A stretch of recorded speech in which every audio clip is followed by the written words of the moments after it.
When your cat sits on you, do you actually know what they're trying to tell you? Sure, it feels like love, but there's something beneath the surface most owners completely miss. This isn't just cuddling, it's one of the clearest ways your cat communicates trust and connection. And if you ignore what they're really saying, which most people do, you could be missing the bond they're trying to build.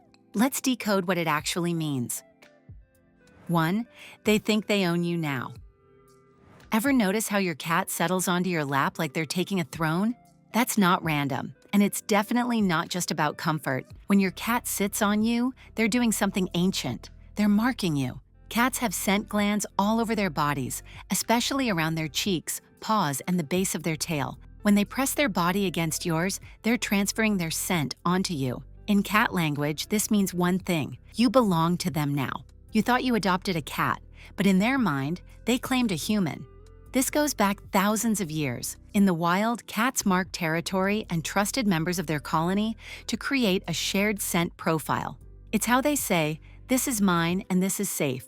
When your cat sits on you, they're weaving you into their identity. You're not just their owner, you're their territory, their safe place, their person. And here's what most people don't realize. If your cat does this often, especially in a home with multiple people, it means something even deeper. They didn't just mark anyone, they chose you. And by the end of this video, you'll understand exactly why that choice says more about your bond than you ever expected. 2. They can tell when you're not okay. Have you ever had a rough day, sat down on the couch, and suddenly your cat appeared out of nowhere to sit on you? You probably thought it was a coincidence. It wasn't. Cats are far more tuned into your emotional state than most people realize. Studies have shown that cats can detect changes in human behavior, body language, and even chemical signals when we're stressed or upset. When your cortisol levels rise, your scent actually changes, and your cat notices. This isn't just observation, it's response. Many cats will actively seek out their owner during moments of emotional distress. They sit closer, they stay longer. They press their body into yours like they're trying to absorb whatever you're carrying. Now, this doesn't mean your cat is trying to fix you. Cats aren't wired like dogs. They won't perform or try to cheer you up with tricks. But what they do offer is presence. Quiet, warm, deliberate presence. And for a cat, that's one of the most meaningful things they can give. And hey, before we move to the next one, make sure to hit like and subscribe so we can get this video to more people who love their cats as much as you do. 3. You're their personal space heater. Why does your cat always find the warmest spot in the house? And why so often is that spot you? Cats have a higher thermoneutral zone than humans. That means they need more warmth to feel comfortable. Their ideal temperature sits somewhere between 86 and 100 degrees Fahrenheit.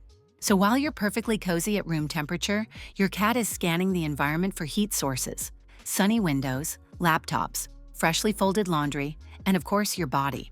But here's the part most people overlook. Your cat doesn't sit on just anything warm. They could lie on a heating pad. They could find a sunny patch on the floor, but they chose you. That choice involves something warmth alone can't explain: trust. When your cat uses you as their personal heater, they're putting themselves in a vulnerable position.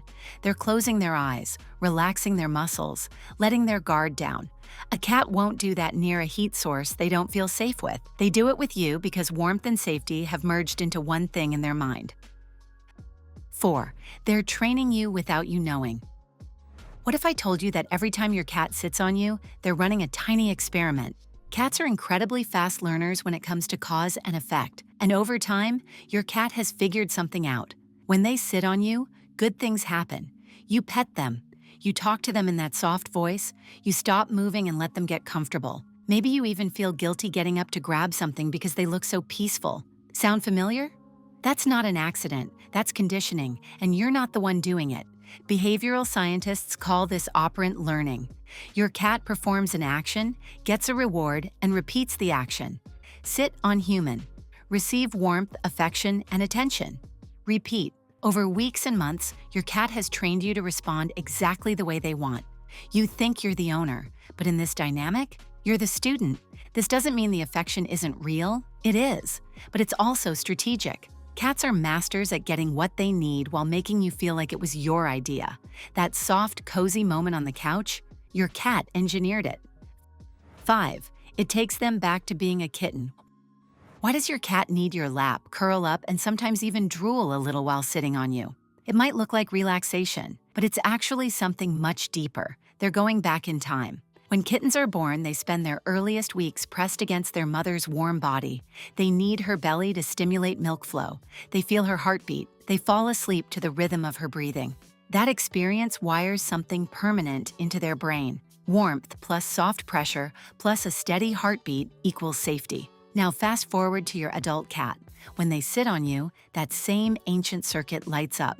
Your body heat, your breathing, the gentle rise and fall of your chest.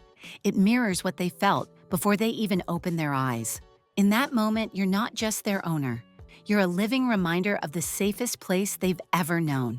This is also why some cats drool or purr intensely when they're on your lap. They've slipped into a kitten state. Their brain has temporarily returned to that early period of complete comfort and trust. It's not weird. It's actually one of the highest compliments a cat can give. 6. Where they sit on you means something. Does your cat always sit in the same spot, or do they switch it up depending on the day? Either way, it's not random. The location your cat chooses on your body is actually telling you something. Let's start with the lap. This is the most common spot, and it signals comfort and contentment.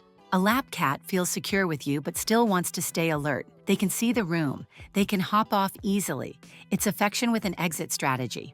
Now the chest. This is deeper. When a cat sits on your chest, they're placing themselves near your heartbeat and your breath. This is the most intimate position. It means they're not just comfortable, they're fully surrendered. Cats who do this regularly tend to have an extremely strong bond with their owner. What about your legs or feet? This usually means they want closeness, but with a bit of independence. They're near you, but not wrapped up in you. It's connection on their terms. And if your cat sits on your back or behind you on the couch, that's protective positioning. They're placing themselves where they can watch the room while staying close to you. You're the priority. They've just assigned themselves as the lookout. Topic 7. They chose you over everyone else. If you live with other people, you've probably noticed something. Your cat doesn't sit on everyone equally. They have a favorite. And if you're watching this video, there's a good chance that favorite is you. But have you ever wondered why? Cats are selective by nature. They don't bond with someone because they're supposed to. They bond because something specific drew them in, and the reasons might surprise you. First, it's your energy. Cats are incredibly sensitive to the nervous systems of the people around them. If you're calmer, slower, or more predictable in your movements, your cat feels safer with you. Loud, erratic, or high-stress energy pushes cats away. Quiet presence pulls them in. Second, it's how you respond to them. Cats remember who respects their boundaries. If you're the person who doesn't force affection, who lets them come to you, who doesn't grab or startle them, you become the safe human, the one they trust. And third, it's consistency. Cats notice who feeds them, who's home the most, and who shows up the same way every day. That reliability builds something deep. It becomes loyalty. So remember what we talked about at the start? When your cat sits on you, they're not just marking you, they're choosing you. Out of everyone in your home, they decided you were the one worth claiming. That's not nothing, that's everything.